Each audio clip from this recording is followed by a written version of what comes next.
I'm Brett Winterble. It's Devious Motives, the collapse of Afghanistan. As you note behind me, there's a map of Afghanistan. And I think it's important that I replace the We the People graphic today, the map of Afghanistan, because this needs to be central focus of our concern and our work. As you can see by looking at the map, you start over in the western end of Afghanistan, see Iran, Turkmenistan, Uzbekistan, you see Tajikistan, China, Pakistan. This is arguably the most difficult place in the world to try to run operations. Ideal. We don't have many friends in the region, have many allies in the region. And the fact of the matter is the Taliban, ISIS-K, Haqqani network, all the other terrorist groups that are running around, including Al-Qaeda, they understand this abundantly. And they understand that this is a home game. We are on the road in front of a hostile crowd throwing hand grenades and truck bombs and suicide vests at our men and women on the field of battle. Now, this doesn't mean we have to give up. It doesn't mean we have to surrender. It doesn't mean any of that. And I understand what you're saying right now. You're saying, Brett, that's easy for you to say, man. You're not over there in that hellscape. And that's what it is a hellscape. You're right. I'm not. I haven't served in the military. I'll be honest, be truthful, straight up about that. But I've been watching this story for better than 20 years. Why I visit with a lot of experts that know this area well. And I have always felt, to be completely honest, that eventually we were going to end up back in this fight in this place, because it's not broadly understood by people who follow the news only kind of here and there. The reason why terrorist groups go to shitholes, sorry that I have to use that kind of language, is because that's where terrorist groups go to thrive. Very hard to take over a town or a city in Europe or the United States. Hell, it's probably hard to take over a town or a city in a lot of the world, but in this part of the world, it's not.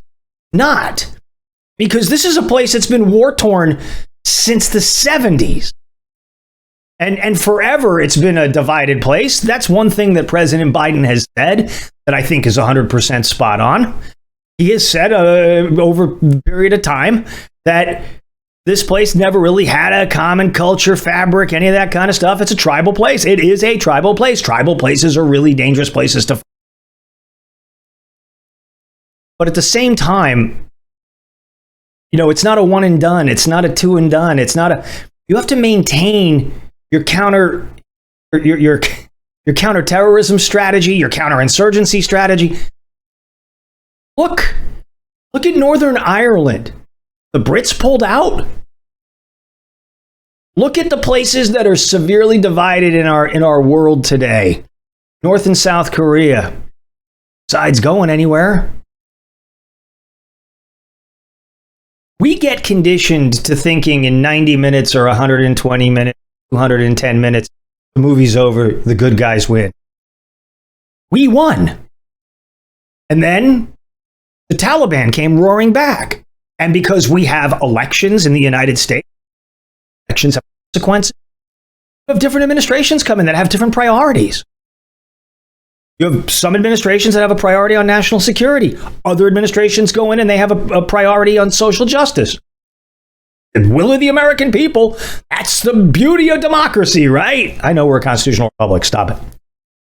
So here's the thing we have to understand. These places...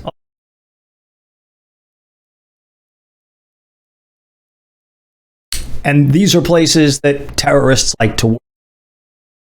So tell me what the answer is. Can't nuke it. Can cruise missile strike it. But really what you need is human intelligence. I'm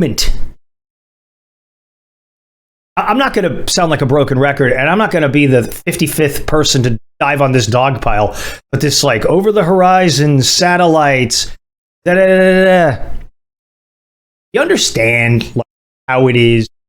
Maybe you don't. how it is you infiltrate terrorist organizations? Do you understand how it is that you go about doing that? It's actually really hard, because if you're going to infiltrate a terrorist organization, you're spending time with terrorists.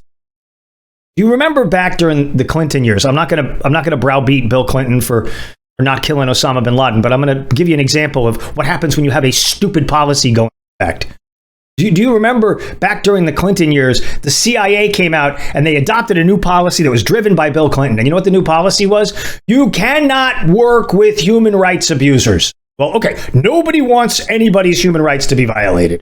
But when you go to really bad parts of the world to deal with people, odds are you're going to run into a human rights violator. But you remember when the CIA, well, we can't use sources, we can't use assets that have been linked to human rights violations. Well, okay, so tell me which one on the Taliban is not linked with human rights violations. Because apparently they're good enough right now for Joe Biden and our administration to secure where we're operating our bases.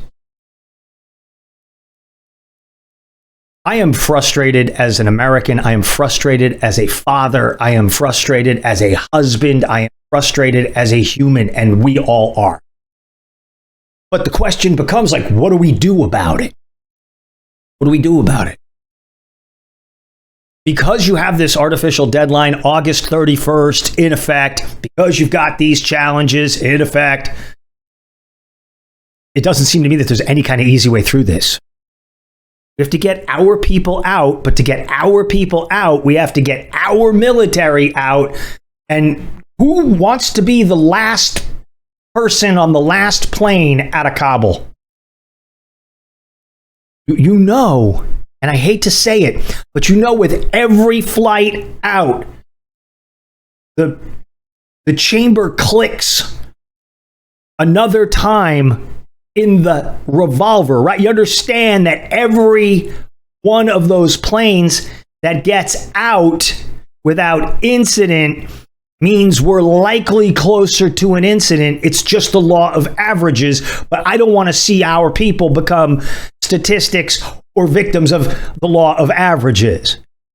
So when I see the president give an address last night, and I hear the president say that we're not going to forget, we're not going to forgive, essentially say we're going to kill you,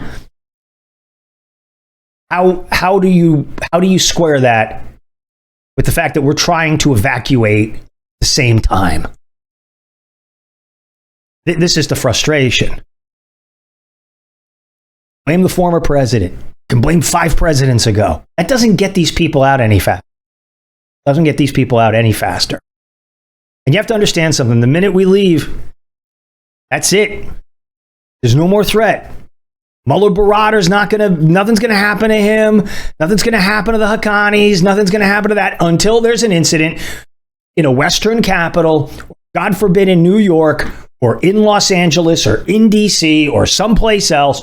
And then all of a sudden it'll be, we got to go in and handle the mission. You're going to ask somebody's son to go do that, right? Some kid is in a high school right now, 16, 17 years old, or she's 16 or 17 years old, got the love of her life. He's got the love of his life right there in homeroom, in math class. They're thinking about all this kind of stuff. And because we got to end a 20-year war, which I agree, at some point you have to wind this stuff down. We're going to ask that kid, that young man, that young woman, or their sibling, we're going to ask them to go and do this again. We are. 13 lost, 15 wounded, 100 Afghans killed. The killing's not done. The thing I would say to the people in the media, I think you people, and I'm in the media, I'm a talk show host. You people are a lot of the reason why this is. I'll have more commentary on this in coming days and weeks. But what you did in the early days of Afghanistan with your America's a bunch of human rights violators, they shot some Taliban and they made a video. These guys did this. They were mean to the Al-Qaeda guy. They were this, they were that. Okay? You ensured that the rules of engagement would be twisted so tightly that we would never win another war. And I hope at some point, those journalists that worked to try to make the American military the bad guys in this fight, I hope you lose a couple of nights' sleep. I hope it weighs on you when you look at what it is you did. And there's a ton of reporters at a ton of outlets that did that very thing. Anything the Pakistan government said, anything the Taliban said, they printed it like gospel truth. Remember all the wedding parties that we kept bombing? Those were Taliban picnics and meetups. Yeah, they'd have a wedding party. That was the cover for when we struck.